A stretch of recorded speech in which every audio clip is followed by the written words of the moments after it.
Bonjour. Bon, veille sur toi-même et sur ton enseignement. On continue avec ce texte de Paul à Timothée. Et puis j'aimerais retenir une idée forte aujourd'hui qui me semble, on va dire, un peu souvent discutée dans les églises, parce que c'est quand même important.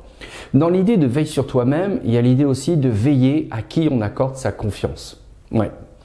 Dans le sens où souvent on dit vous devez faire confiance, il ne faut pas avoir peur, il ne faut pas faire tout ça. Alors qu'en réalité, on est souvent victime d'avoir fait trop confiance, d'avoir voulu investir dans les gens. Et moi-même, qui vous parle, j'ai souvent été victime de trop de confiance que j'accordais aux gens. Et pourtant, je peux vous raconter que dans mon ministère de pasteur, surtout en paroisse, l'épître de Paul à Timothée était vraiment sur ma table de chevet. Parce que pour moi, c'était vraiment des recommandations d'un apôtre à un jeune qui démarre dans le ministère et qui a besoin d'apprendre des choses. Mais Timothée, il a fait la même erreur que beaucoup de gens. Il a fait peut-être trop confiance à certaines personnes et peut-être pas assez à lui-même, à ce qu'on va dire, son rapport à l'intuitivité. Et donc, dans Veille sur toi-même, je pense qu'il y a une recommandation à nouveau de Paul à ce niveau-là. C'est-à-dire que oui, tu peux faire confiance, il faut faire confiance, mais veille sur toi-même. En un mot, il faut que ta confiance que tu accordes à l'autre et la confiance que tu as en toi-même, elle soit éprouvée à travers les faits, tout simplement, ce qu'on appelle le factuel.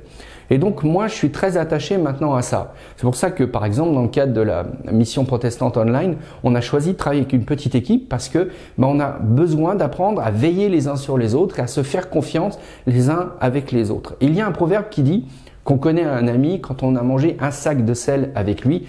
Et c'est un proverbe qui vient vous savez, des pasteurs nomades qui étaient dans le désert. Et là-bas, dans le désert, quand on veut un sac de sel, c'est 50 kilos. Donc, c'est quand même assez énorme.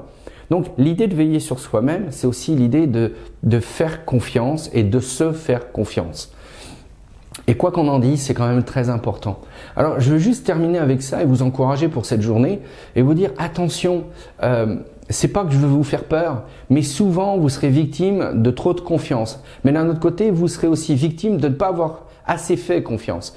Donc veiller sur soi-même, c'est aussi apprendre à doser toutes ces choses-là, comme Timothée, avec Paul, a dû apprendre à le doser avec les différents anciens avec lesquels il a dû travailler. Donc je vous laisse avec cette idée-là, veille sur toi-même, veille sur la confiance que tu te fais, veille sur la confiance que tu accordes aux autres et surtout fais en sorte que tes progrès soient évidents pour tous parce que c'est le plus important, parce qu'il faut être concret, cohérent, crédible dans sa foi et donc ça passe aussi par les relations humaines. Je termine pour vous demander une petite faveur. Mettez un petit pouce j'aime, c'est important parce que plus vous mettrez des pouces j'aime et plus on sera mis en avant sur YouTube pour que des gens nous trouvent. Et puis j'espère que vous avez le souci de nous suivre et de partager ce que nous exprimons le matin à travers Bien commencer la journée. Merci à vous et bonne journée.